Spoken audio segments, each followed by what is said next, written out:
Hi, I'm going to present to you the Board of Education of Hedrick Hudson Central School District versus Amy Rowley. This is also known as Board of Ed versus Rowley.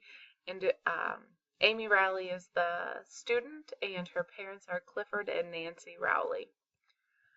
So this is a pretty big case, so I'll try to just do the smallest part of the background information. Amy Rowley was a deaf student at Furnace Woods School in Hendrick Hudson Central School District. She had some residual hearing, but for the most part she was deaf, and both of her parents were deaf.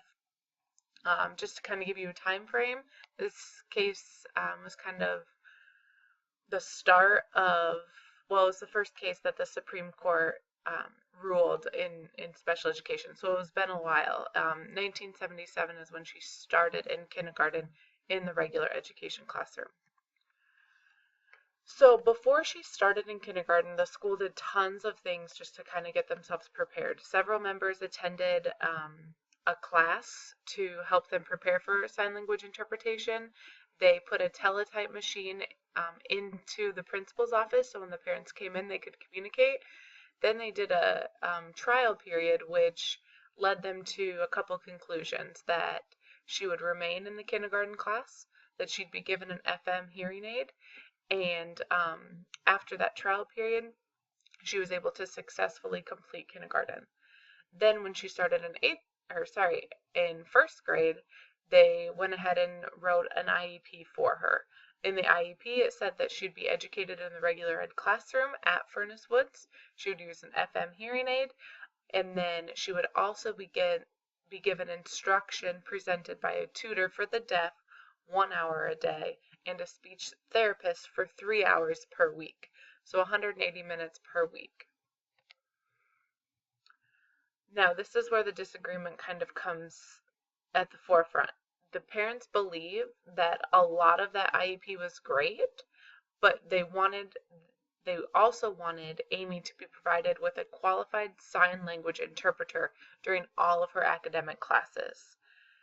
Back to the trial period, they did that for 2 weeks in kindergarten. She had the interpreter, but the interpreter and the classroom teacher said that it wasn't necessary. She wasn't utilizing that interpreter. She was using some lip reading strategies and FM transmitter, so the interpreter wasn't necessary.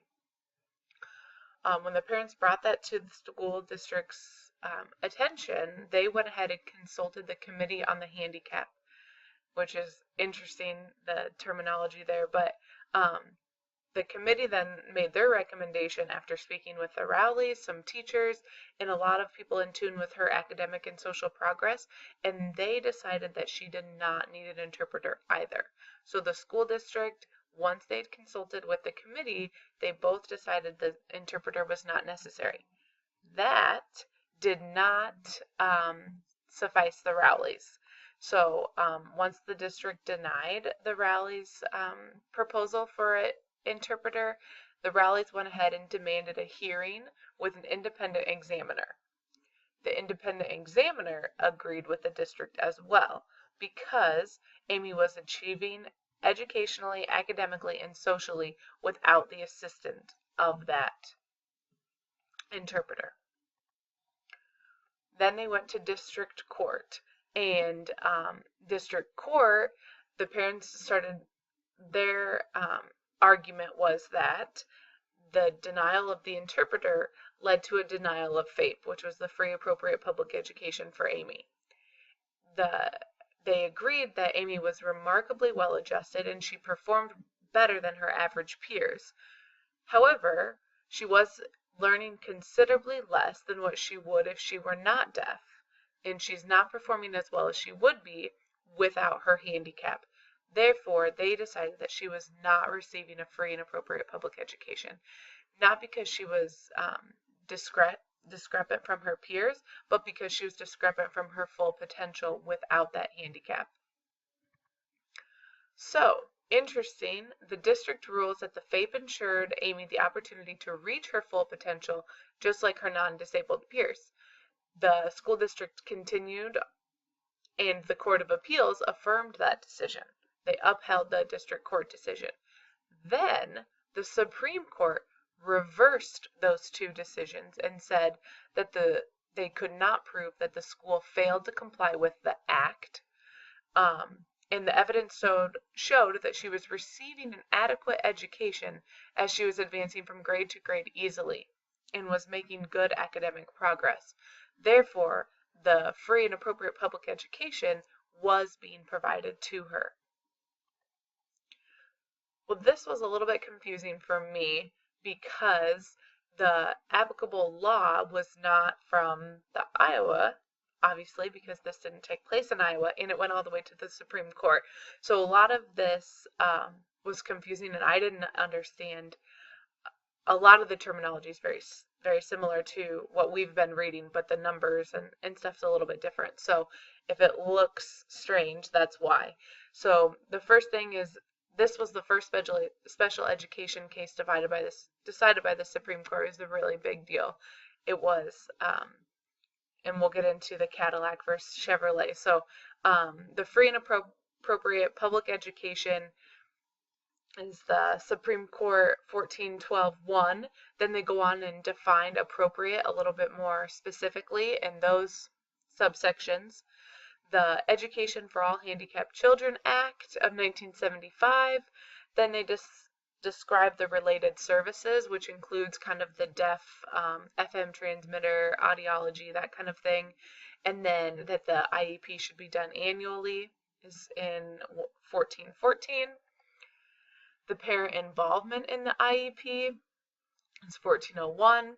And then more specifically, the least restrictive environment, as well as the aids and services that are being provided to the student in the least restrictive environment, is in those areas, which we, again, have done a lot of that citation through the Iowa law, but not necessarily from the U.S. Supreme Court. And then the last one, the public education is committed control to the state and local authorities, is where the Supreme Court came in and said each state should be able to control if their state is providing a free and appropriate public education for everyone. So that is U.S. Supreme Court 1416.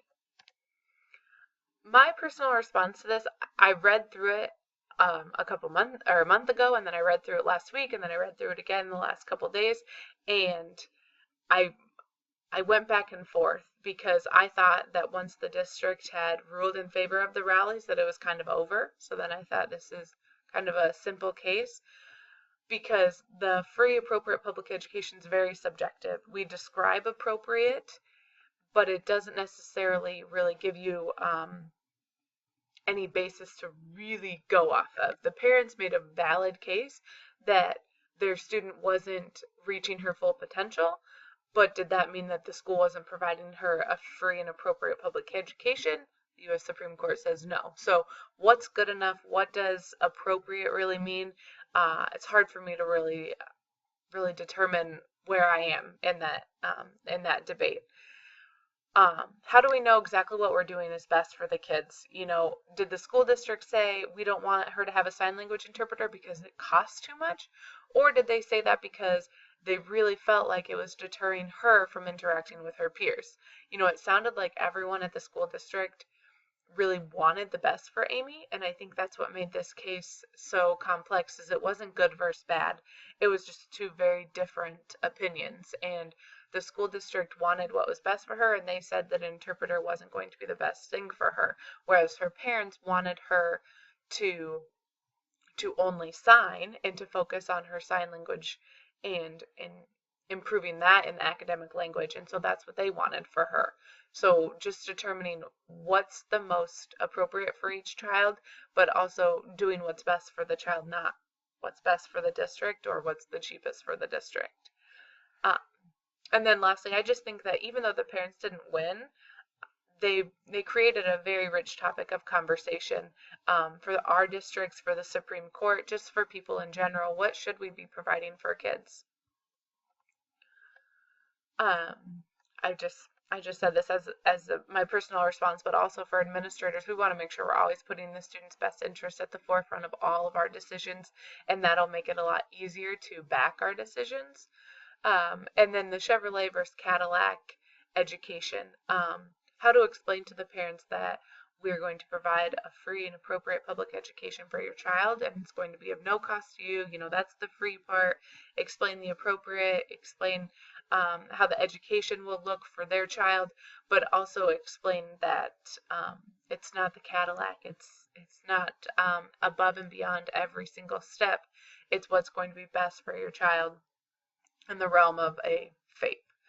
But in order to really get that across, we just need to communicate with them, engage them, and have them really feel like a participant in the IEP, and have them understand that we want all of their information and that we will take all of that into consideration and make a IEP that is very, very specific to their child and what they really need. And the best way to do that is to create a really high level of trust so they know that what we are doing is for the best for their children. And then administrators, special ed administrators, consultants, special ed teachers, just really make sure that all of your IEPs are individualized. They're not for the deaf kids, and don't write an IEP for deaf students and then change the name. And we really want to make sure that Amy would be a different situation than another student with hearing loss, or another student that uses an FM transmitter. So putting the student at the forefront versus the disability, and kind of generalizing from there.